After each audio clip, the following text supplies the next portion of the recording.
Bom, primeiramente, pessoal, uma boa noite a todos. Como o Diogo disse, então, para quem não me conhece, eu sou Tauan, sou um pecador, arrependido, reconciliado por Cristo, e sou marido da Alexandra Lauren, essa moça linda, com a qual eu casei quase 2 anos aí, filho de Edroaldo e Helenice, irmão da Sabrina, e hoje, o tema do estudo que a gente vai estar passando aqui também é sobre um jovem, mas um jovem que guardava os mandamentos de Deus, que buscava a Deus, e lá no final das contas ainda ele sai triste e decepcionado com a sua própria decisão. Esse texto ele é um texto muito rico, ele é um texto onde que a gente pode abordar diversas mensagens, diversas aplicações, e para nortear toda essa parte do texto, eu trouxe uma pergunta, que é como a gente não sair triste e decepcionado com Deus, quando as expectativas do meu coração são maiores que a minha compreensão dos seus planos. A leitura vai ser em Marcos 10, do 17 ao 31. Comecei a cronometrar aqui, Diogo. Agora é só 2 horas. Bom, vamos à leitura. Quando Jesus ia saindo, um homem correu em sua direção e se pôs de joelhos diante dele. E lhe perguntou: Bom mestre, o que farei para herdar a vida eterna? Jesus lhe respondeu: Por que você me chama bom? Ninguém é bom a não ser um, que é Deus. Você conhece os mandamentos? Não matarás, não adulterarás, não furtarás, não darás falso testemunho, não enganarás ninguém, honra teu pai e a tua mãe. Ele declarou: Mestre, a tudo isso eu tenho obedecido desde a minha adolescência. Jesus olhou para ele e o amou. Falta-lhe uma coisa, disse ele. Vá, venda tudo o que possui e dê o seu dinheiro aos pobres, e você terá um tesouro no céu. Depois, venha e siga-me. Diante disso, ele ficou abatido e afastou-se triste, porque tinha muitas riquezas. Jesus olhou ao redor e disse aos seus discípulos: Como é difícil aos ricos entrar no reino de Deus. Os discípulos ficaram admirados com essas palavras, mas Jesus repetiu: Filhos, como é difícil entrar no reino de Deus. É mais fácil passar um camelo pelo fundo de uma agulha do que um rico entrar no reino de Deus. Os discípulos ficaram perplexos e perguntavam uns aos outros: Neste caso, quem pode ser salvo? Jesus olhou para eles e respondeu: Para o homem é impossível, mas para Deus não.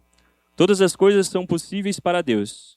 Então Pedro começou a dizer-lhe: E nós deixamos tudo para te seguir. Jesus respondeu: Digo-lhes a verdade. Ninguém que tenha deixado casa, irmãos, irmãs, mãe, pai, filhos ou campos por causa de mim e pelo Evangelho, deixará de receber 100 vezes mais já no tempo presente. Casa, irmãos, irmãs, mães, filhos e campos, e com eles perseguições. E na era futura, a vida eterna. Contudo, muitos primeiros serão os últimos, e os últimos serão os primeiros. Vamos orar. Querido e bondoso Deus, Pai, santo e soberano, Deus misericordioso, cheio de graça, um Deus que nos ama e que nos amou, um Deus que se entregou por nós, Pai. Nesse exato momento, Pai, eu quero te pedir que o Senhor esteja aqui, me usando e me conduzindo, Pai, para falar a Tua palavra, para expressar a Tua mensagem, Pai, e que a Tua igreja, Pai, possa ficar mais perto de Ti nesse momento, Senhor Jesus. Me usa e esteja conosco aqui, Pai, nesse momento. É isso que eu oro, em nome de Jesus. Amém. Antes da gente começar a discorrer sobre o tema mesmo, até quando a gente estava orando aqui, o Juliano falou sobre futebol, né? Que a gente estava fazendo um timezinho de futebol lá para tentar jogar, mas o texto mesmo vai estar associado com futebol. Eu gosto de trazer aqui, eu sei que tem muitas pessoas agora na época da Copa que estão fazendo figurinhas. E tem lá, aliás, colecionando as figurinhas para os álbuns, né, da Copa. E eu gostaria de trazer esse texto nessa forma. Analisar isso como se fosse um álbum de figurinhas, mas no caso não para a Copa, e sim para a nossa vida. E como o Diogo comentou, eu conheci Jesus, então começou aquele processo em 2018, 2019 ali, mas efetivamente onde que eu me rendi a Deus, onde que eu entreguei a minha vida para Deus, foi em 2019. 7 anos atrás. Estava lá então com 19 anos. E naquela época eu também olhava para para um álbum de figurinhas da minha vida e eu buscava montar esse álbum de figurinhas. Mas quais que eram as figurinhas que eu buscava trazer? Dinheiro, sucesso, caráter, o respeito, honrar meus pais, ser uma pessoa boa, né? Eu buscava ser uma boa pessoa, isso que eu buscava e que me credenciava. Esse era o álbum que eu queria preencher a minha vida, né? Ter carreira, né? E com isso, fazendo essa analogia, esse texto, ele reflete isso também. Um jovem que também buscava preencher um álbum com as figurinhas. Só que ele sentia que faltava ainda uma, a vida eterna. No versículo 17, Jesus estava a caminho de Jerusalém. E nesse caminho, quando ele estava saindo para lá, apareceu esse jovem e interessado pela vida eterna. Ele fala que, no versículo 17, quando Jesus ia, um homem correu em sua direção e pôs-se de joelhos diante dele e lhe perguntou: bom mestre, o que farei para herdar a vida eterna? Disso eu quero trazer o primeiro ponto, que aqui é um jovem que está buscando a coisa certa. Tá? Isso é algo bonito, é algo maravilhoso. A gente vê um jovem interessado na vida eterna, vê alguém, e agora também não somente um jovem, mas vê alguém interessado pela vida eterna. E alguém que não só está interessado pela vida eterna, mas também que segue os mandamentos de Deus, que tem um caráter, que tem uma boa postura, né? E ele tem esse anseio, então, pela vida eterna. Só que ele chega até Jesus e ele pergunta para Jesus, aqui também no versículo 17, bom mestre, o que farei para herdar a vida eterna? E Jesus aqui nesse meio tempo, ele começa a ajustar o foco dessa conversa. Ele vê que o jovem chega e pergunta, o que eu farei para herdar a vida eterna? Jesus, ele começa a direcionar esse foco para Deus. Ele diz ali que somente Deus é verdadeiramente bom.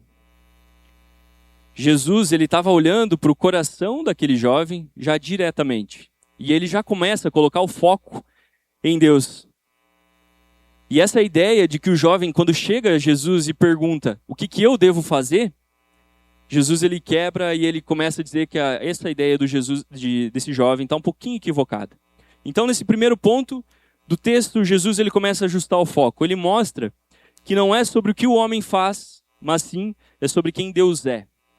E nesse meio tempo a gente vê que tem um problema. Aqui começa um problema. Ele estava buscando a coisa certa, mas da forma errada. Eu mencionei anteriormente que a gente vai falar sobre essa coleção de figurinhas, né? Montar esse álbum. E o texto traz à tona essa vida de um jovem que construiu uma vida planejada, bem estruturada. Ele tinha muitos bens, ele tinha uma pessoa com caráter, era uma pessoa com virtudes, que guardava as leis, tinha disciplina. Essas figurinhas que ele estava colecionando, elas podem, a gente pode atribuir e falar que ele era uma boa pessoa. Inclusive, Jesus não contrapõe ao jovem quando ele diz que ele tem obedecido todos os mandamentos. Ele tem falado que ele não mata, não rouba, não adultera, não dá falso testemunho. O jovem falou, eu tenho obedecido a tudo isso e Jesus não contrapõe. Ele era uma boa pessoa. Então, olhando para a vida dele, ele estava assim, colecionando várias figurinhas e ele era uma boa pessoa mesmo, cheia de figurinha bacana lá. Mas ele estava indo atrás de mais uma. A figurinha que era da vida eterna. E que boa notícia. Então a gente vê um jovem interessado por algo santo. A vida eterna. E hoje em dia a gente traz para o nosso meio tempo aqui. Infelizmente a gente vê muitos jovens. Alguns jovens até 30 anos, outros entre 30 e 100 anos, né? Que infelizmente não têm esse interesse pela vida eterna. Mas sim estão com interesse em drogas, pornografia, na calúnia, na difamação, no bullying, na preguiça, com falta de caráter, que não honram os pais, não respeitam autoridades e lideranças, falam palavras torpes, palavrões, xingamentos, né? Alguns, infelizmente, matam, outros roubam. E esse jovem, ele não tinha nada dessas coisas. Até aí a gente pode ver que é um baita exemplo. Uma pessoa com caráter, com postura. Mas ele estava buscando, esse jovem ele busca Jesus. Mas será que ele busca da forma certa? Essa busca genuína dele, ela se mostrava ser mais um passo daquela vida estruturada dele. Com os bens, tudo bem alinhado, bem planejada. E ela não estava linkada a um arrependimento, a uma mudança de vida, a uma mudança de postura. E sim, apenas mais um selo a qual eu vou estar colando lá no meu álbum de figurinhas da minha vida. Para mim ser o cara, para mim ser uma boa pessoa. Ele parecia ser uma pessoa autossuficiente, que queria uma autoglorificação. Mas quando ele encontra Jesus é esse que conhece nós mesmos antes de nascer. Que tem uma história para cada um de nós e que Ele mesmo já nos projetou, já sabe o que a gente vai fazer. Se Jesus que conhece o nosso interior sabe quantos fios de cabelo a gente tem. Inclusive para o pai é fácil de saber, né? Aí eu, loguinho, também vou estar nessa mesma linha. Vai ser facinho de conhecer quantos fios de cabelo eu tenho. E esse Jesus, o jovem chega à frente desse Jesus que nos conhece o nosso interior. E ele anseia por essa vida eterna. Ele está indo atrás disso, mas Jesus, ele começa a olhar não apenas para o comportamento. Jesus, ele vai diretamente para o coração. Esse jovem que queria ser merecedor de uma vida eterna, aí ele começa a ter um confronto do coração. E esse confronto vem por meio de Jesus. E aqui a gente começa a entender o porquê que esse jovem sai triste, daquela pergunta que eu vou discorrer aqui para a gente responder, né? Como sair triste, decepcionado diante de Deus, né? Quando a gente cria alguma expectativa. E aqui a gente começa a entender o porquê que esse jovem sai triste. Jesus revela que tem um problema. Jesus quebra ele mostrando que a bondade máxima e a perfeição, ela pertencem somente a Deus. E ele faz esse contraponto com a nossa pecaminosidade humana. O jovem queria entrar no reino de Deus. E dos 10 mandamentos que tem, aqui no versículo 18, dos 10 mandamentos que nos norteiam, Jesus cita 6.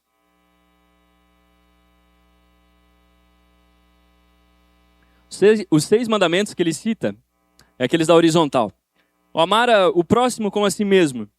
Os 6 mandamentos que ele cita é para o nosso comportamento em sociedade. Não matar, não roubar, não adulterar. É a nossa relação com o próximo. Os 4 primeiros, nosso relacionamento na vertical. Esses 4 primeiros mandamentos Jesus não cita. E é aqui que a gente começa a entender a relação dessa passagem com o problema desse jovem. Jesus sabia que tinha ídolos no coração dele, e Jesus sabia que Deus não era prioridade para ele.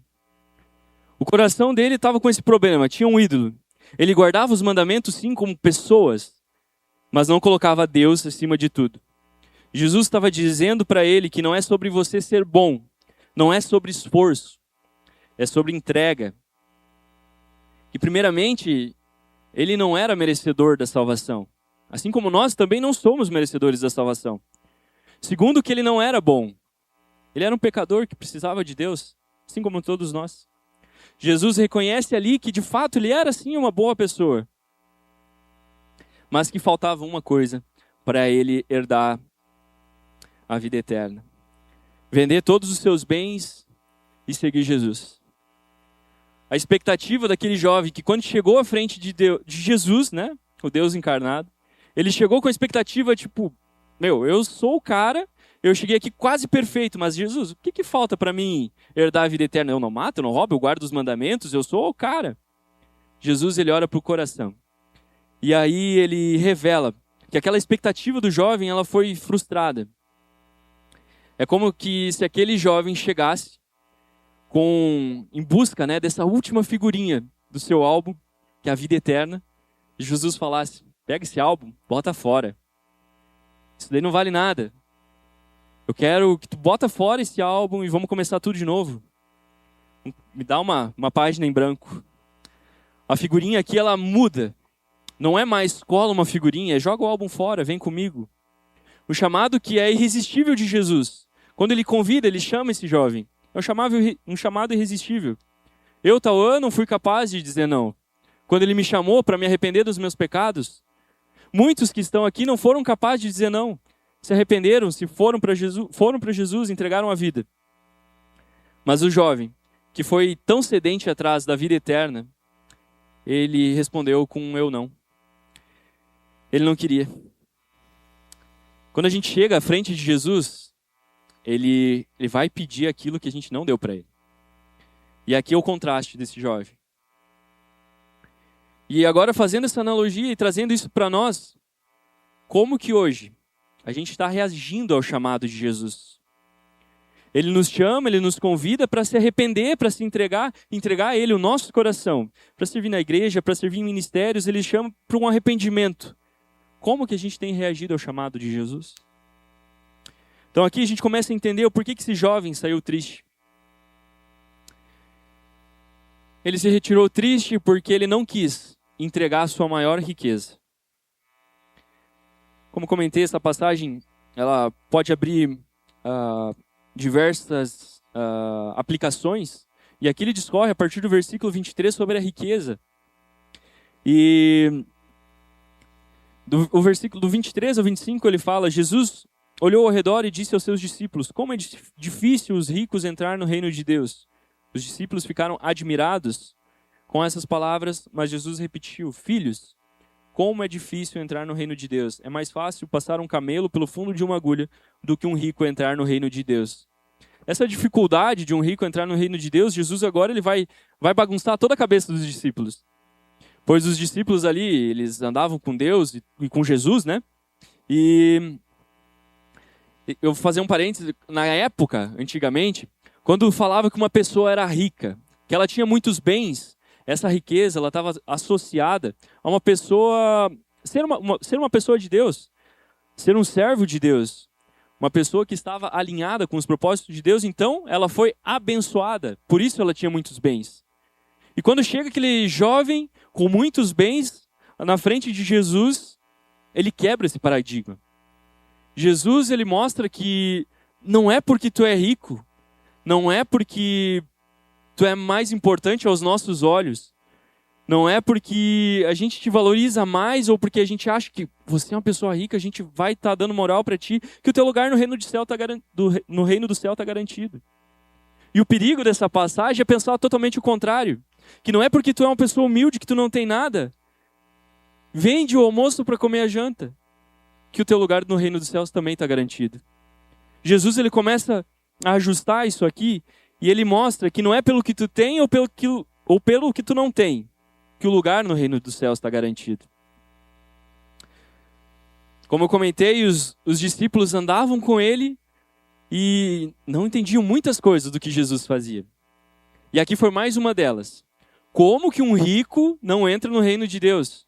E se ele, que é um rico, não vai entrar, como nós vamos entrar no reino de Deus? O problema aqui não é o dinheiro. O problema aqui é onde está o coração. É o coração, é a entrega, é o arrependimento. Essa é a verdade central. Não é sobre ter muito ou sobre ter pouco. É sobre aquilo que ocupa o teu coração. Sobre a tua decisão. E agora, encaminhando mais para o final, buscando juntar tudo isso e também responder a pergunta inicial de como que a gente não vai sair triste e decepcionado com Deus quando as nossas expectativas, a expectativa do nosso coração são maiores do que a compreensão dos planos de Deus para a nossa vida. Trazer 3 pontos. No primeiro, que a gente deve buscar a Deus, a gente deve incentivar nossos filhos, amigos, irmãos, nossos familiares, todos a buscarem a Jesus, todos a buscarem a Deus. Mas essa busca, ela não pode ser atribuída a mais uma figurinha. Ela não pode ser atribuída a mais uma coleção de boas obras nossas. Essa busca, a busca da vida eterna, ela não é uma conquista. A vida eterna, a nossa salvação não é uma conquista. Ela é por meio do nosso arrependimento. da entrega e crendo que Jesus é o nosso Senhor. O segundo ponto, para a gente não sair triste com Deus, é cuidar da nossa aparência. Trazendo para o lado do álbum, Deus não quer um álbum bonito, completo, coisa mais linda para chegar diante dele. E quando Ele nos chama, Ele não quer que a gente chegue em perfeito estado diante dele. Ele quer que a gente chegue todo torto, todo errado. Ele quer que a gente chegue pecador, porque a gente sempre vai ser um pecador. É isso que Deus quer. Ele nos chama e Ele não quer que a gente conserte os nossos erros antes, para depois chegar a Deus. Pedro, quando chegou diante de Jesus, ele ainda lidava com raiva, era explosivo. Eu, quando cheguei diante de Deus, quando Ele me chamou, falava palavrão, era um beberrão. Mas a graça de Deus nos muda. A graça de Deus nos transforma. Deus, Ele não quer que a gente chegue perfeito. A gente nunca vai ser perfeito. Ele quer que a gente chegue todo torto mesmo. Ele vai nos consertar no caminho. E João Calvino diz: tudo que você vê de bom em mim é Cristo. Tudo de mal sou eu mesmo. A nossa natureza pecaminosa, ela só vai produzir coisa ruim. E tudo que a gente estiver fazendo de bom é ou porque tem as leis de Deus que nos nortearam para fazer algo bom, ou é Deus agindo na nossa vida. E um terceiro ponto, para a gente entender a graça. A salvação, ela não é mérito. O jovem chegou diante de Deus achando que ia ser salvo por tudo que ele tinha feito. Mas a salvação, ela não é mérito, ela é graça. O jovem rico, ele guardava a lei para fazer algo bom. Mas ele não teve uma entrega para se tornar alguém salvo pela graça de Deus. Se eu trago para a minha vida que a minha salvação é pelo que eu faço, eu estou anulando o sacrifício de Cristo naquela cruz, que morreu por nós, pelos nossos pecados, foi açoitado, sangrou por nós, passou muita dor por nós. E se eu falo que se eu vou ser salvo é pelo aquilo que eu fiz, eu estou falando que o sofrimento dele na cruz não valeu por nada, foi inútil. Mas Ele quer que a gente chegue para Ele por meio da graça, do arrependimento, e entregando tudo a Ele. E agora a pergunta final, ela não é sobre o que você tem, mas sim sobre o que você ama mais do que Deus. A riqueza, para entrar no reino de Deus, ela não está associada à nossa conta bancária, ela não é sobre aquilo que eu estou tendo ou que eu posso mostrar para os outros. Mas para a gente entrar no reino de Deus, e essa riqueza que Deus está pedindo para esse jovem, ela está associada àquilo que ele tem idolatrado, aquilo que ele tem amado a mais do que Deus. Isso está no coração. E o engano desse texto é a gente achar que tudo é por meio do dinheiro. O jovem rico, nesse exemplo, o dinheiro era aquilo que ocupava o maior espaço no coração dele. O dinheiro era aquilo que ocupava o lugar de Deus. Mas agora, se Jesus olhar para você, olhar para nós e perguntar: o que ocupa o meu lugar na tua vida? Se Jesus pedir para você, o que ocupa o lugar dele na sua vida? É o teu trabalho? São teus filhos? Teu marido, tua esposa? O teu tempo? Aquele pecado de estimação? O que Jesus tem pedido para nós? Concluindo aqui, para encerrar, o jovem rico, ele chegou diante de Jesus com o álbum cheio, mas saiu triste. E hoje Jesus, ele não está pedindo mais uma figurinha na nossa vida. Ele está pedindo tudo. Vou encerrar com a leitura de Marcos 8, do 34 ao 35, se vocês quiserem abrir as Bíblias. Então, ele chamou a multidão e os discípulos e disse: se alguém quiser vir após mim, negue-se a si mesmo, tome a sua cruz e siga-me. Pois quem quiser salvar a sua vida, a perderá. Mas quem perder a própria vida por minha causa e pelo Evangelho, a salvará. Negar a si mesmo e se entregar a Jesus é o caminho oposto àquilo que o jovem rico fez. Que colecionou várias formas de se encaixar para ser uma boa pessoa. mas ele não negou a si mesmo. Ele não se entregou a Jesus. Na nossa vida, que possamos buscar negar a nós mesmos, negar a nossa carne, negar a nossa natureza pecaminosa e se entregar a Jesus por meio do arrependimento, crendo que Jesus é o nosso Senhor e o nosso Salvador. Eu vou estar orando por nós agora para finalizar esse momento. Querido e bondoso Deus, Pai, santo e soberano, um Rei que é o Senhor dos Senhores, Rei dos Reis, Altíssimo, glorioso, Pai, rico de misericórdia, Pai. Teu amor por nós na cruz nos constrange, Pai, pois o Senhor pagou um alto preço naquela cruz, o preço que era nosso, Pai. Pedimos agora, Pai, que o Senhor toque o nosso coração, mostra, Pai, pra gente aquilo que está ocupando o Teu lugar, Senhor, na nossa vida.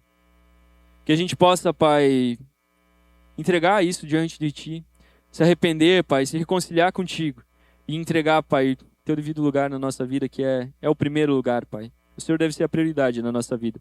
Nos ajuda, Senhor, a fazer disso uma prática constante, Pai. Te peço que o Senhor esteja abençoando a todos, abençoando a nossa semana e nos conduzindo, Senhor, em nome de Jesus. Amém.